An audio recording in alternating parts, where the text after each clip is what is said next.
अगर आप first time voter हैं, यानी कि 10 साल पहले आपकी उम्र 8 से 13 साल के बीच में रही होगी, ऐसे में आपने पिछली सरकारों के कामकाज का फर्स्ट हैंड एक्सपीरियंस तो लिया नहीं है, तब आप कैसे चुनाव करेंगे कि किसे चुनना है? आप सरकार का चुनाव तब कर सकते हैं जिस काम को आपने देखा है, उसके आधार पर, या फिर आने वाले वक्त के लिए उसके विजन के आधार पर। आज के वीडियो में हम बात करेंगे युवाओं की, उनकी एस्पिरेशंस पर। बीते 10 सालों में कितना काम हुआ है उनकी एस्पिरेशंस पर और आगे क्या कुछ होने वाला है। नमस्कार, मैं हूं गरिमा और आप देख रहे हैं नो द नेशन गरिमा के साथ। सबसे पहले मैं आपसे ये कहूंगी कि जिस भी प्लेटफॉर्म पे आप ये वीडियो देख रहे हैं, इस वीडियो को ज़्यादा से ज़्यादा शेयर कीजिए। नो द नेशन के पेज को लाइक करना ना भूलें। तो आइए शुरू करते हैं। क्या आप जानते हैं कि भारत एक युवा देश है? क्योंकि यहाँ की आबादी का सबसे बड़ा हिस्सा है युवाओं का।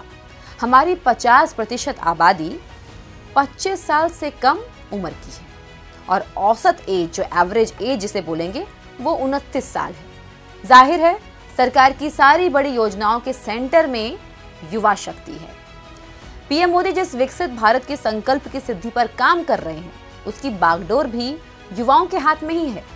और बीते 10 सालों में प्रधानमंत्री नरेंद्र मोदी का पूरा फोकस रहा है युवा पीढ़ी पर।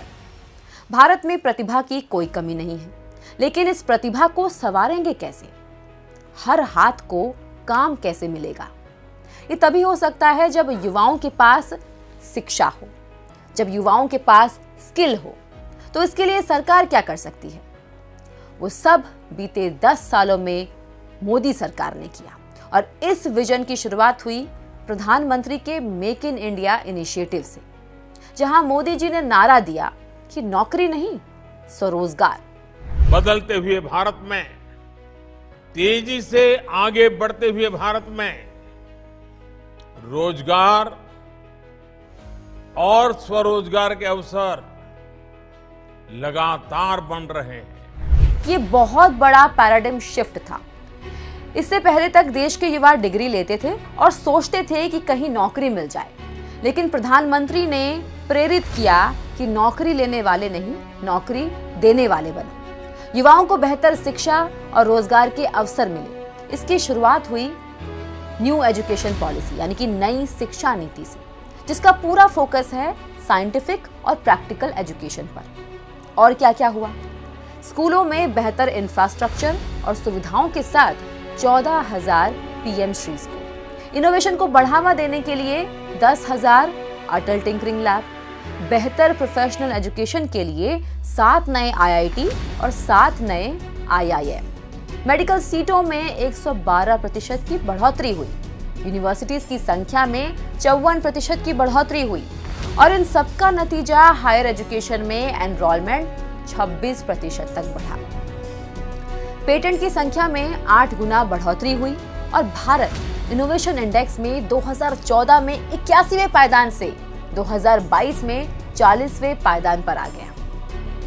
लोगों को ट्रेनिंग और जॉब देने के लिए पीएम कौशल विकास योजना की शुरुआत हुई, जिसके तहत करीब 24.5 लाख लोगों को वर्क प्लेसमेंट मिला।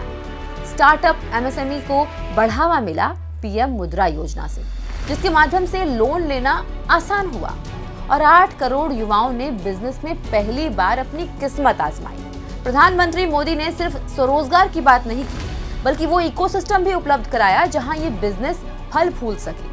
ये कैसे हुआ? आसान टैक्स सुधारों से, सिंगल विंडो सिस्टम से भारत में बिजनेस करना अब काफी आसान हो गया है और इन सारी वजहों से भारत अब बन गया है 100 से भी ज्यादा यूनिकॉर्न्स कंपनी के साथ दुनिया का तीसरा सबसे बड़ा स्टार्टअप इकोसिस्टम। ये तो बात हुई उन योजनाओं की जिनसे युवाओं को सीधे सीधे विकास और रोजगार के अवसर मिले। अब आ जाता है सेकंड और थर्ड ऑर्डर बेनिफिट पर।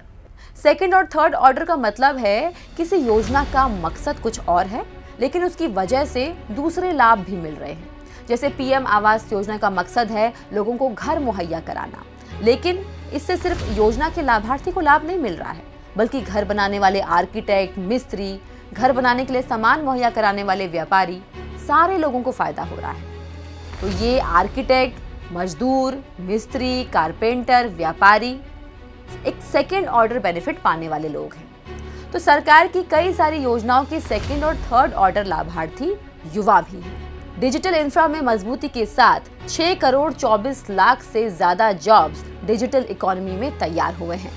अंत्योदय योजना के तहत रूरल लाइवलीहुड मिशन में 10 करोड़ से ज्यादा महिलाएं 90 लाख से ज्यादा सेल्फ हेल्प ग्रुप से जुड़ी हुई हैं। टूरिज्म इंडस्ट्री में 72 लाख इनडायरेक्ट जॉब्स हैं। 2017 से 2024 तक एमएसएमई सेक्टर में 18 करोड़ रोजगार हैं। 2 crore 39 lakh indirect jobs PM Awas Yojana के तहत मिले हैं। पीएम किसान संपदा योजना 10 लाख रोजगार दे रही है। वन धन योजना से 9,60,000 रोजगार प्राप्त हुए हैं।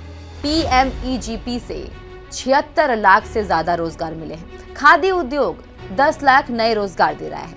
सिर्फ प्राइवेट जॉब और रोजगार ही नहीं, अगर सरकारी नौकरियों की भी बात करें तो 2014 से 2024 तक स्टाफ सर्विस कमीशन में 4 लाख नई भर्तियां हुई हैं। कुल मिलाकर ये बीते 10 सालों में सरकार का युवाओं के लिए विजन ही था, जिसकी वजह से भारत का युवा आज प्रशिक्षित और सिक्योर्ड है। बेरोजगारी दर घटकर 3.2% पर आ गई है। तो ये एक झलक है बीते 10 सालों के मोदी सरकार के काम की। अगर 2014 के पहले की बात करें तो हर विभाग में करप्शन था, रेड टेपिज्म चरम पर था और एक फाइल को पास होने में महीनों लग जाते थे। नौकरियां थी नहीं, अर्थव्यवस्था दुनिया की कुछ सबसे नाजुक इकोनॉमी में गिनी जाती थी, लिहाजा बिजनेस करना भी आसान नहीं था।